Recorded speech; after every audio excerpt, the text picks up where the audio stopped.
Hello and welcome aboard the Gallant Says Podcast, available on iTunes, on Spotify, on Google Podcasts, on SoundCloud. I am Paul Gallant. If you haven't already, subscribe to the podcast on any of those various applications, and also leave a rating, maybe even a little review, like these two, which aren't good. If you get a roast, by the way, in the midst of the reviews, I will read it. I will react to it. VLove87, 1 star, bum. I'm here to tank this bum's ratings. Hasayao Kvigiafovka gave me 1 star as well. Not worth your time, bland content. Nothing about this podcast is worth your time. I'm very curious as to where geographically those 2 reviews came from. Given that they were written on Wednesday, I think I know where. I'll tell you in just a second. Let's go. I was just kind of curious what Paul gets to see. You are definitely living in the hindsight world today, Paul. You f***ing grow up, mother. Are you kidding me? Paul Gallant, what the hell is wrong with you? When you break up with somebody, what do? Do you maybe go through your social media feed and remove every single picture that you had with said person?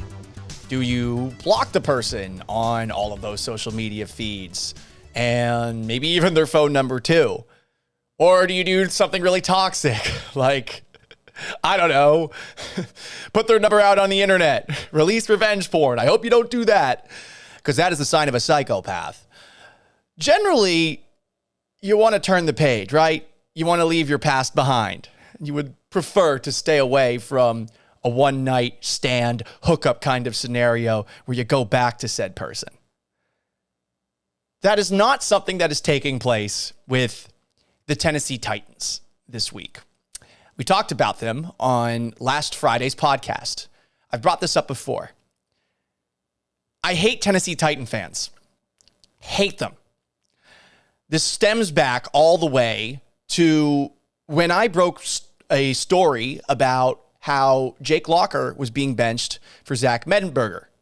And I'd never reported before. I got this information from a pretty reliable source, but not being a journalist and wanting to actually preserve the sanctity of journalism, I tweeted afterwards, I got to double check. I did double check, but I didn't hear back from anybody. Because I wrote that I had double checked doing my job, a bunch of people from Tennessee decided to get on the attack and assaulted me like for, I would say, 12 to 14 hours. But then all of a sudden, Ken Wisenhunt, then the head coach of the Tennessee Titans, announced that Zach Mettenberger was going to be the starter over Jake Locker. None of these people apologized. They all just moved on. Titans fans also got mad at me when I told them, well ahead of everybody, that Marcus Mariota wasn't a good quarterback, because Mariota was a quarterback who was too scared to throw the football downfield. So they came after me for that too. I did quarterback rankings. I think I had Mariota like 22nd or something like that. And they lost their minds. In their defense, I mean, it's a state that doesn't know anything about football. They still think that the Tennessee Volunteers are going to return to glory, and they thought Mariota was good. I'm sure they thought Jake Locker was good. It's fine. I mean, I get it. You're football peasants. This is new to you, having an NFL team, and you're still struggling to learn that it's not the SEC, that Peyton Manning is not someone who's going to walk from the Volunteers over to the Titans. And I'm sure that you're, pretty proud of the Super Bowl that you came up a yard short in, and also your AFC runner-up that you had a couple of seasons ago. Good job. Good effort. You are poors by NFL standards, and I can say this because I'm a Patriots fan. Anyway, let's get back to the Tennessee Titans.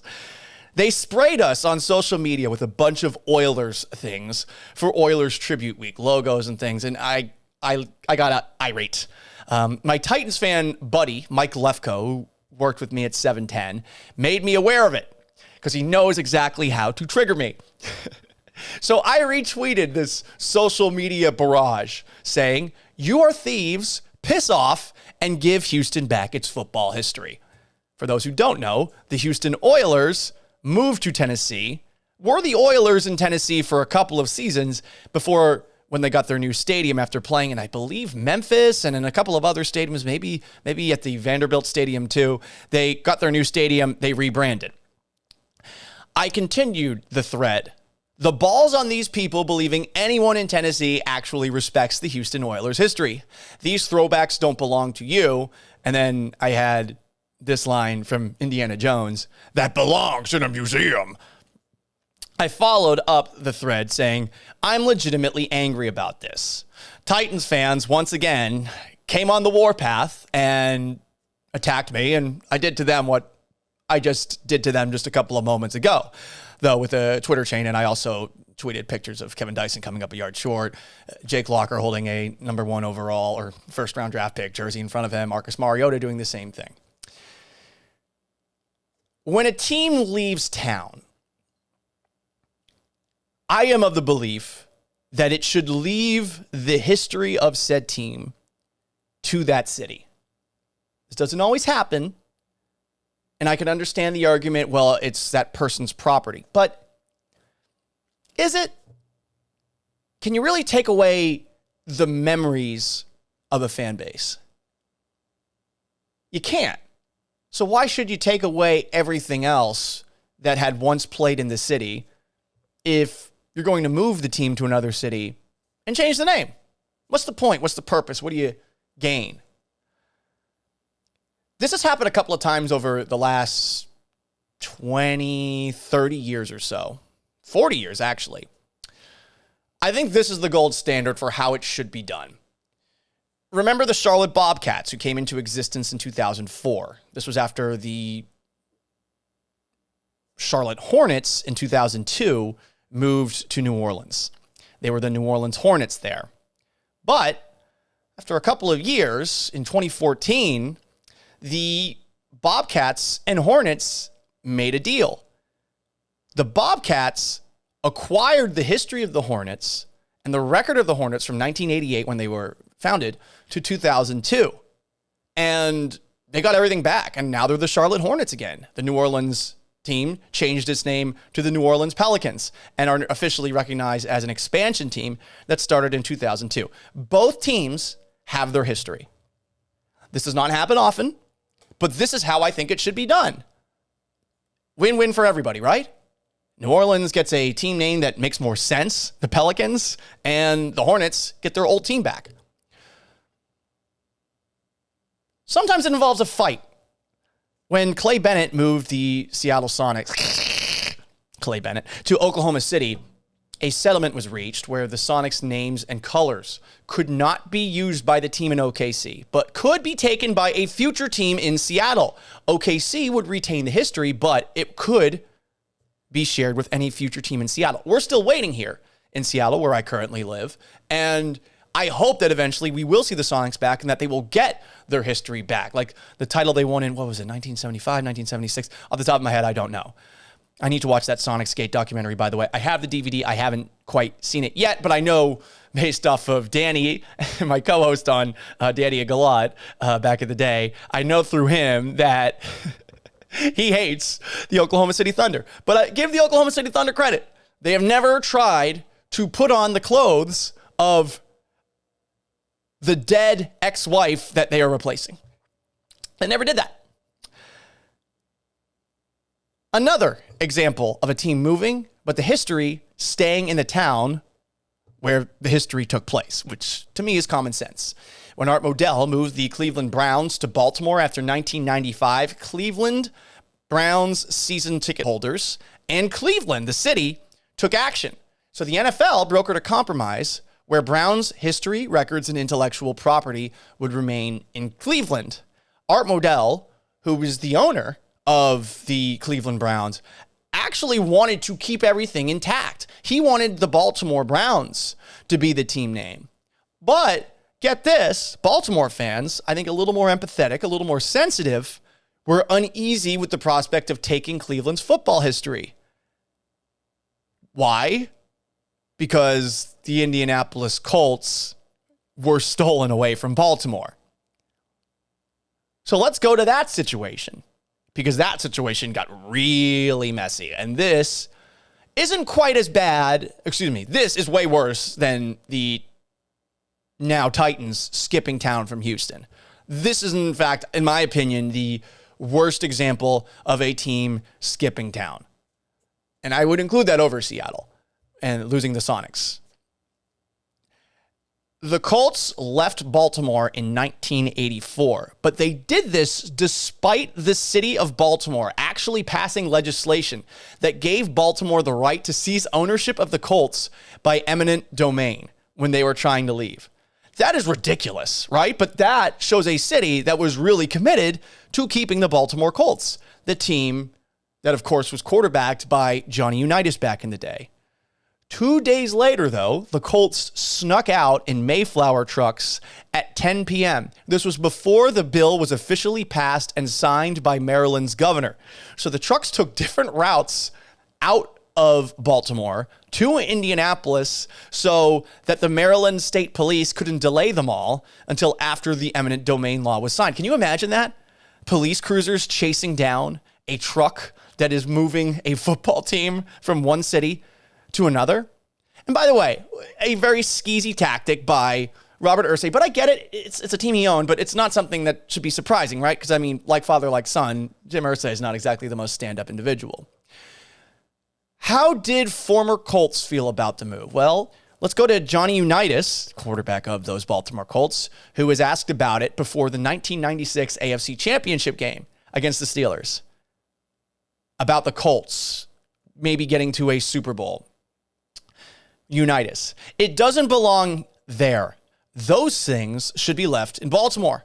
And when we get another team, the great things that Lenny Moore, Raymond Berry, Gino Marchetti, and people like Arthur Donovan can all become a part of the Baltimore tradition again.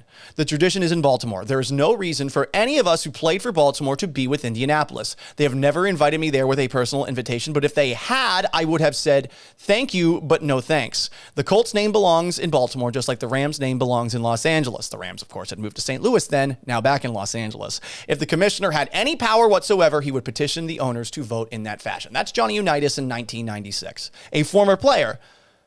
And I can understand why Johnny Unitas would feel that way. Johnny Unitas wants to be remembered in Baltimore, and he wants the Colts to be a part of Baltimore forever because they were a part of Baltimore.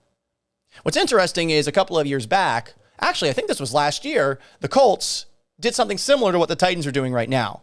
They went out on social media and they tweeted out pictures of the old Baltimore Colts uniforms that has horseshoes, I think, on the back of the helmet as opposed to on the side. And I think people in Baltimore were rightfully ticked off about it. You are essentially flexing in the clothing of a dead spouse. Like that's what I compare it to. So I was, I think, very justified in taking a look at the Tennessee Titans, who are no longer the Tennessee Oilers, having Oilers Remembrance Week. Because I don't understand the point of it. No one in Tennessee, no one in Nashville cares about the Houston Oilers. Just like nobody in Oklahoma City cares about the Seattle Supersonics. They don't care about the history. They don't care about the legacy. They're just happy that they have a team. And I don't blame them for that. I don't. But why the hell are you giving us the middle finger? If you're living in Houston, that's what you feel like you're getting right now. A giant fuck you. And that's bullshit to me. It's a poor way of doing things. Someone tagged me on Instagram about this specific question. He said, who owned the Oilers and who owns the Titans? I assume if you move houses, you just leave your clothes and everything you own there for the next people. No, I just gave you a couple of actual comparisons of sports teams leaving town, but leaving the history in the town that they left. He was pointing, this person who commented on Instagram to me, he's a Titans fan, I believe, on a post where Warren Moon was asked where the Oilers' history belongs with a leading question. The bag will get you to say a lot before I read what Warren Moon had to say. Money can get somebody who, I don't know, is in really good shape to do an advertisement for laser fat removal, for example. I don't know anyone who would, do something like that, but if you get paid, you will do things that you probably, if you were not being paid for it, if you were left entirely to your moral compass, that you would not. That's what money does. It corrupts. So someone asked Warren Moon a leading question where the Oilers belong right now. Moon, quote, I have to say here, Nashville, Tennessee, that's where our legacy went. Pause. And think about that pause. That's where our legacy went. I don't think legacy can leave. I don't think legacy can move. Doesn't matter where you are. We're all still connected. I'm just glad that Amy Adams Strunk, the now owner and principal of the Titans, reached out to all the former Oiler players and gave them a place that they can call home now. Because for a long time, especially guys who only played for the Oilers, they really didn't have a place where they could call home, a place where they could come back for an alumni weekend, end quote. So he makes some points there that I actually agree with in that, look, the Oilers haven't really had anywhere to go for a while, and it is cool to an extent that Tennessee is recognizing them, but it's Amy Adams Strunk welcoming them back. The people of Tennessee, they don't give a shit. They're just glad that they have these awesome throwback uniforms to wear. The Titans, Jim Wyatt, put out a shill piece for their team website. I believe he was one of the people who came after me when I broke that story. Former Houston Oilers thankful to be embraced as Titans in Tennessee. Here in Houston, said Elfin Bethea, the Oilers, we are the forgotten ones. Elfin Bethea, a former Oiler great.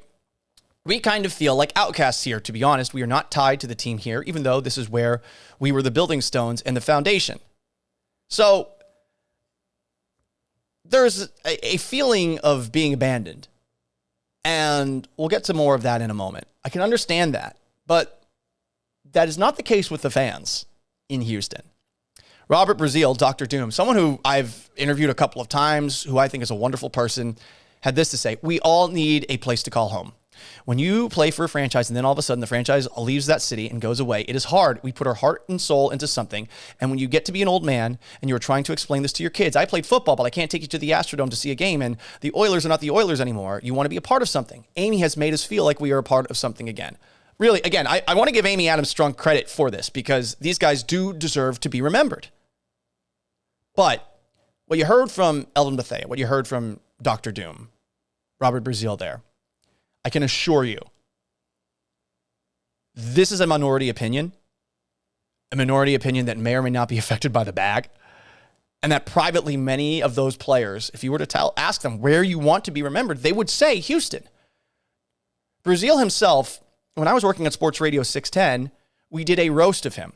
And a bunch of old Oiler fans came in, and I don't think anyone knew what the hell the idea of a roast was. I think this was a brand of comedy that was past their primes, if you will. So it turned into essentially a Love You Blue Fest. Just a remembrance for those Houston Oiler teams and how fun they were back in the late 70s and the early 80s. And it shows you that there's a lot of people in town that want that history to still be a part of the team, or at least the town. Bruce Matthews is the only person that's in the Hall of Fame that played for both the Houston Oilers and the Tennessee Oilers and the Tennessee Titans. And here's what he had to say about the Oilers' history not being in Houston. I still live in Houston, so I know how ingrained the Oilers were in the fabric of Houston. To this day, people will share what made the memories of the team spent with parents, dads specifically, special. It's really hard, and I feel for those fans. Whoever the Adams, whoever they are that own the Titans, they ought to give the Oilers' history back to the Texans. It's just sitting up there in Nashville where I think the Texans could really use it. There are just people up there who don't know anything, nor do they care about the Oilers' history, and I can't blame them, but the people down here I think would appreciate it. I agree, 100%. Here's what Amy Adams Strunk has had to say about it, though, when asked about it. The remembrance of the Oilers. The guys in Houston, no fault of their own, kind of got left out. They kind of became NFL orphans, and it always bothered me, Strunk said. And by the way, it definitely would not have bothered her father, Bud Adams. Bud Adams was not that kind of a guy. And I know a lot of people in Houston have differing opinions on him, but most of them are negative. And it became important for me to include them and have a reunion and start bridging whatever happened in the past to get them feeling like they are part of our family, end quote. And to her credit, she is honoring them. Her dad, again, definitely would not have. But who in Tennessee is? They are looting the dead. I suppose you can loot the dead if you want. Do you feel good about it? Taking a wedding ring off of someone's corpse? I would hope no. She was also asked about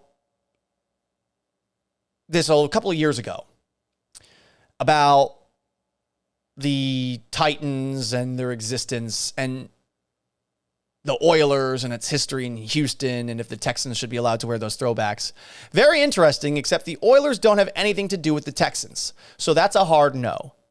And it's pointed, right? And there's a little animosity behind it. And I get the animosity. I don't blame her for being pissed at a city that's villainized her father. How would you feel if an entire city thought your father was a piece of shit? Even if said villainization is legit, how would you feel about that? I wouldn't feel great about it. But there's something there that it doesn't feel right with me because they, with this Oilers session that they're doing this week of celebrating a team that has not really played in that city ever. I mean, I know they played there for 2 years, but that doesn't count. Steve McNair and Eddie George, those are Titans. They are not Oilers, even though they played for the Oilers.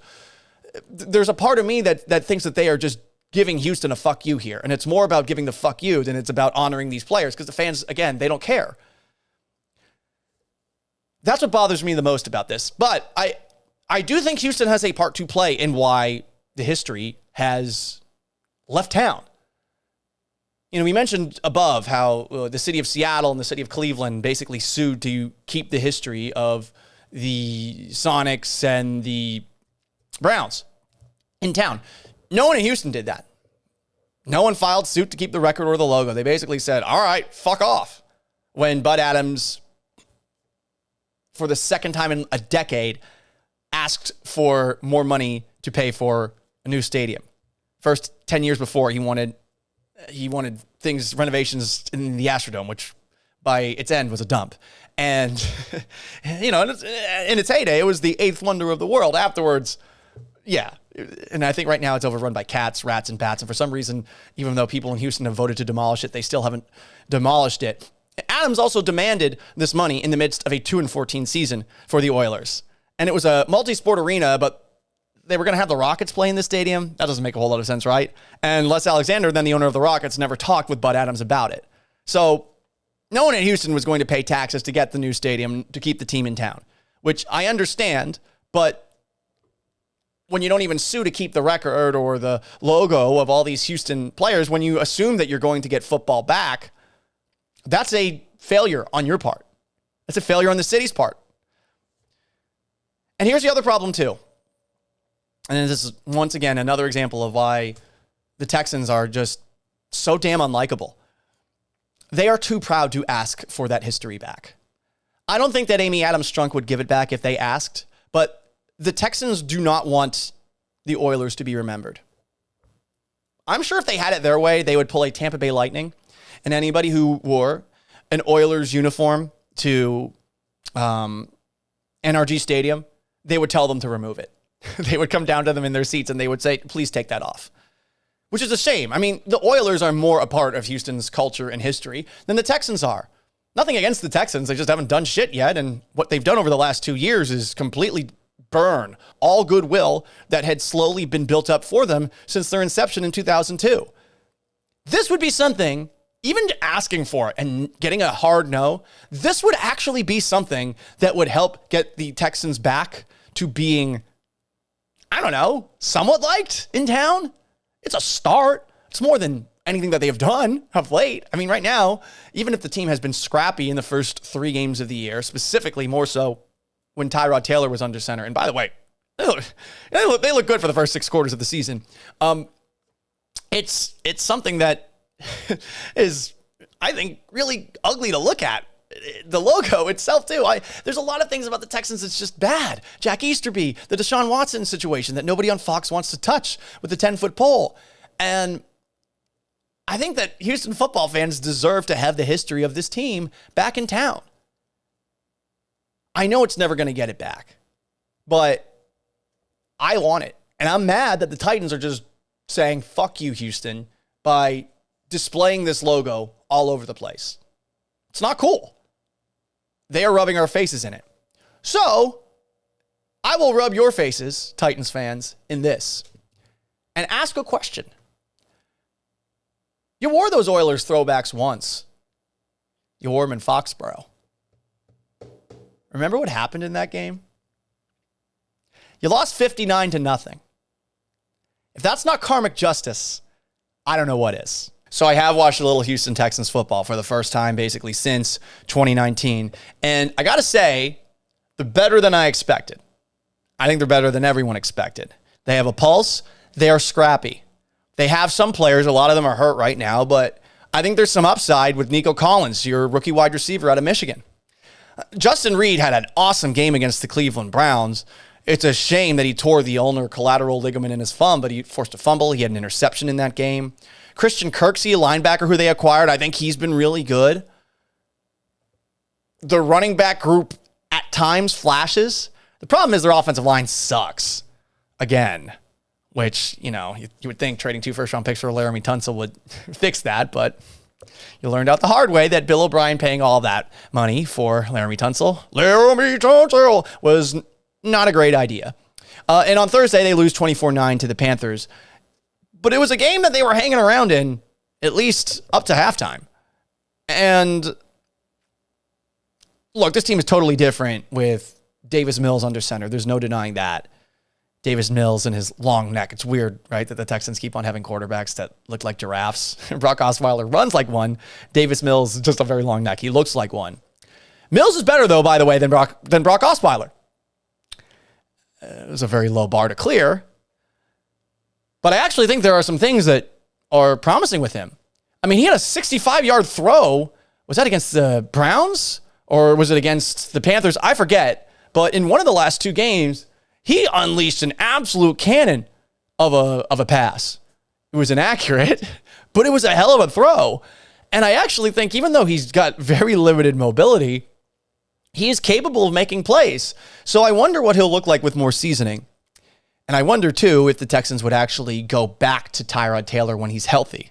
Because obviously, even though, draft positioning-wise, maybe that doesn't matter at this point in time, but I really wonder what's going to happen next. There's something here with Mills. The problem is, like Tom Savage, he's a fucking statue, and I hate those in today's NFL. And if I were Nick Caserio, the general manager of the Texans, I would have stayed away from a quarterback like that entirely. Even if he does have some skills. And he does. He does have, I think, some talent. So we'll see where that goes. But look, no one cares. And with good fucking reason. They have pissed away all reasons for goodwill. And you shouldn't have to watch the team. I will watch it. I will break things down that I find interesting. But we all know that this is a team that's going to be drafting, have a draft pick at the very least. It's very early. You know what?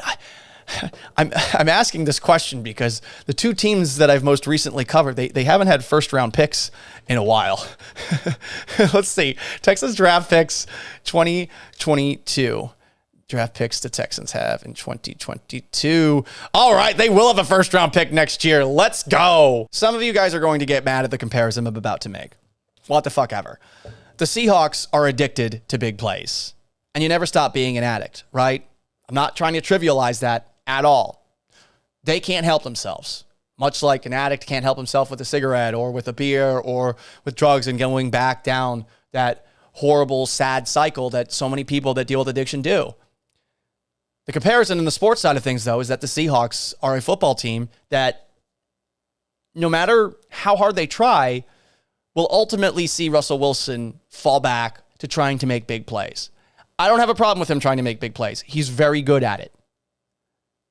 But this season, the priority was that you're going to get the ball out quickly. You saw it all training camp. You saw it in practice. The Seahawks were trying to get the ball out quickly and to move with rhythm and with pace. And then in the second half against the Titans, they kept on going for passes deep down the field and they weren't working. I get it. You all of a sudden, you can't make things happen the same way that you were in the first half, where you have the long touchdown pass to Tyler Lockett and you have the long touchdown pass to Freddie Swain. But both of those plays came as a result of massive fuck-ups by Tennessee.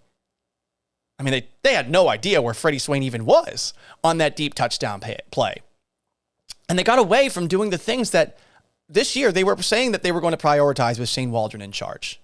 This offseason, Tyler Lockett had said about the Seahawks offense hitting a wall in the second half of the year. In the last 8 games of the season, I think we did a great job adjusting. We didn't really know what teams were going to do. We did a great job game planning, but they might have thrown out different things in the game and we had to adjust.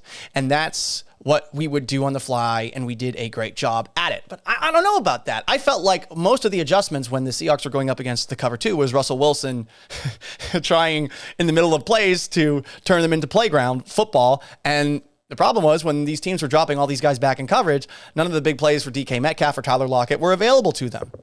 Now, you see that game against the Indianapolis Colts. I mean, damn, they were efficient early on in that game. And you would hope that they can stick with that for the entirety of the year. But they had issues. So Tyler Lockett actually had some interesting comments about it this week. And I think he's been probably the best person to get the vibe of where the offense is on this team. Not Russell Wilson, who would just bullshit you with cliches and platitudes. Here's what Tyler Lockett said. Quote, I think sometimes we get caught up in, like we had so many explosive plays. It's like once you start seeing explosive plays happening, you want to keep doing it. And so, I mean, eventually they ended up taking away those explosive plays and they wanted us to be able to play short. And that's something we'll love to do. That's something that we want to do. But when we start doing it, we got sidetracked by the penalties. And that's what kind of hurt us in being able to keep the, 3rd and short, 2nd and short, or 2nd and 5. And here's why I made the comparison to an addict. Yes, this is a totally different thing, but those are the kind of excuses that you hear from an addict when they slip up. You do have to take some personal responsibility for it. I mean, you can say, like, look, we were getting behind the ball and we weren't able to get into 3rd and short, 2nd and short, 2nd and 5, and all those things. But those are excuses. You got away from it and you didn't get back to it. Get back to it. Like penalties as an excuse for getting away from the big plays, or getting away from the normal offense and trying to go for the big plays. That's not an excuse. Don't have penalties. That's the answer. Just like it's don't slip up. Don't put yourself in situations where you might slip up as an addict. So I hate to make that comparison. I don't really. That's the comparison I'm making. They're addicted to big plays. They've got to find a way to keep composed over the course of a whole game. I think they have it in them, but it's really going to be on Russell Wilson. Russ has to realize sometimes that it's okay to take the single. He did not realize that in the second half against Tennessee. For the second straight year, the Seahawks get the Minnesota Vikings with their back against the wall. Last year, Minnesota was 1-3 for that Sunday night football game against the Seahawks, which was a fucking crazy game, right? I mean, Seattle couldn't do anything in the first half. Continues that way in the second, but then they score 21 points in like 5 seconds. And then at the end of the game, they marched down the field with Russell Wilson hitting DK Metcalf in the end zone for the game-winning score. Crazy game, terrible weather, but a very memorable one. Russell Wilson's 7-0 against these Minnesota Vikings, who are 0-2 coming into their home opener against Seattle on Sunday. And I'm nervous for Seattle because this is a very good 0-2 Vikings team, specifically because Kirk Cousins is playing great football. I just watched his game against the Arizona Cardinals. He is scrambling when needed to. He is making smart throws to the receivers that they have who are very good. It's not just Justin Jefferson and Adam Thielen. Now you got KJ Osborne in the mix, who had a long touchdown reception against Arizona. And I look at that receiver core and I think to myself some of the same things I think about when the Seahawks go up against teams like the Rams, or like what happened against the Tennessee Titans this past game, where there are these spots in the middle of that cover 3, specifically in the seams, where they just don't do so well. The linebackers just aren't there. So I think it's a matchup problem for them. And some things that you got to consider in this game. Minnesota's offensive line looks really, really good. They were pushing a Cardinals front seven that gave Tennessee all the issues in the world, and Derrick Henry all the issues in the world in week 1. They were pushing them back a lot. And Dalvin Cook had a bunch of 10-yard plus gains. Now, he's dealing with an ankle injury, and he's questionable, but he did say earlier in the week that he's going to be good to go for the game on Sunday. And he left, of course, the Seahawks game against the Vikings last year in the second half. I think it was the first play of the second half that he injured his groin. They were using him a lot in the first half. And while he wasn't getting a ton of yards, he was pushing the pile, that's for sure. And he's a really good multi-purpose back. The Vikings also played that game without Danielle Hunter. Danielle Hunter did not play last year for Minnesota, and Hunter sacked Kyler Murray 3 times. Murray played great in this game, and we all know that there are some similarities between Russell Wilson and the Catman, Kyler Murray, who is so fast and so quick and honestly is playing like an MVP right now. He has been a lot of fun to watch these first 2 games of the year, both against Tennessee and against Minnesota.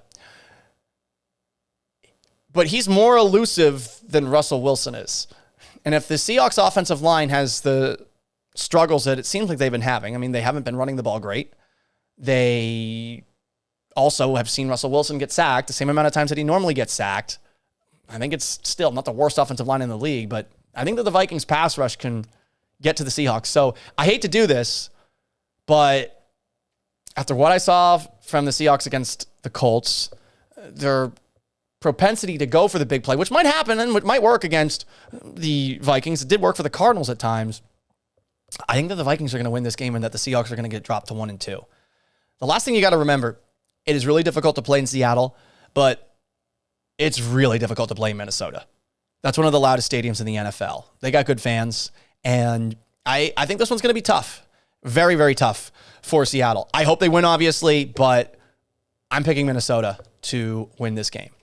That's going to wrap up this edition of the Gallant Says Podcast. Please, if you haven't already, subscribe, rate, review on iTunes, Spotify, SoundCloud. If you leave a roast, I will read it on the next episode. So long, farewell. Have yourselves a wonderful weekend. We will be back at it talking about week 3 of the NFL and a whole lot more on Tuesday.